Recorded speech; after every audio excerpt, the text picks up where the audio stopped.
je respire. C'est demain que tout empire. Alors là, contrairement à l'étude précédente, là, on sait comment ça a été réalisé, celle-ci. Oui, alors c'est une étude américaine qui a porté sur 72 adultes jeunes d'une moyenne d'âge de 24 ans.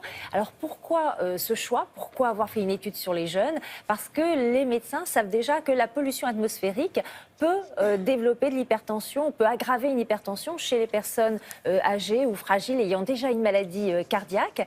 Et donc ils voulaient savoir si la pollution pouvait avoir un impact chez des citadins jeunes, en bonne santé, sans hypertension. Et donc pour cela, ils ont suivi ces volontaires pendant 3 ans. Ils ont mesuré leur tension, bien sûr. Ils leur ont fait aussi des prises de sang, parce que dans les analyses de sang, on peut mesurer des substances qui sont des substances inflammatoires et qui sont en quelque sorte le reflet des altérations qui existent et qui se développent dans les vaisseaux sanguins. Et au final, ils ont conclu, au bout de ces 3 ans, que chez 15% de ces jeunes, eh bien, il y avait eu un développement de l'hypertension. Donc des personnes qui, au départ, évidemment, n'étaient pas du tout hypertendues. Alors, par quel mécanisme la pollution atmosphérique, en particulier les particules fines, peuvent-elles favoriser le développement d'une hypertension, qui est, je le rappelle, quand même un facteur de risque très important d'accident vasculaire cérébral et d'infarctus?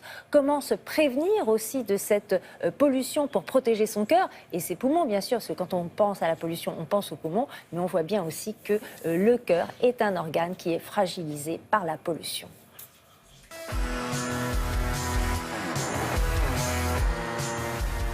La pollution peut favoriser l'hypertension artérielle par différents mécanismes. Déjà, les substances polluantes, les particules et les gaz ont des effets toxiques sur l'organisme. Alors, ils sont d'abord absorbés par le poumon et ils vont diffuser dans le sang. Ils vont directement altérer la fonction de l'endothélium, qui est la petite peau qui recouvre l'intérieur des artères et dont la fonction est de réguler le diamètre des artères. Et donc, si on diminue le diamètre des artères, on va faire monter la pression artérielle et induire de l'hypertension. La pollution a un autre impact important sur les vaisseaux qui est de créer de l'inflammation. Donc cette inflammation va activer les cellules inflammatoires de l'organisme et relarguer dans la circulation sanguine des substances qui vont contracter les vaisseaux et concourir à l'augmentation de pression artérielle. La pollution va augmenter la pression artérielle chez tout le monde. Chez une personne saine avec des pressions artérielles normales, ça n'atteindra pas le seuil de 14,9, le seuil fatidique de diagnostic d'hypertension artérielle. Chez une personne dont les chiffres sont déjà un peu élevés, ça peut le faire passer au-delà de 14,9 et de ce fait nécessiter un traitement. Chez une personne qui a déjà une hypertension artérielle diagnostiquée et traitée, ça peut rendre plus difficile l'équilibration de son traitement antihypertenseur. Alors, les précautions à prendre vis-à-vis de la pollution atmosphérique sont complexes puisque l'air que l'on respire, on ne le choisit pas. On peut, lors des pics de pollution annoncés, limiter son activité, en particulier ne pas faire d'exercice physique puisque l'exercice physique qui normalement est excellent pour l'organisme, mais en période de pollution, vont faire que l'on inhale plus de gaz polluants.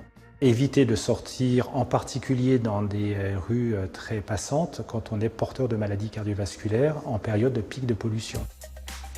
Les masques des chirurgiens ne sont pas utiles en cas de pic de pollution parce qu'ils n'arrêtent que les particules de grande taille et les particules fines et les gaz qui sont les plus toxiques dans les polluants que l'on respire ne sont pas arrêtés par ces masques. Donc c'est une mesure plus psychologique qu'une mesure efficace.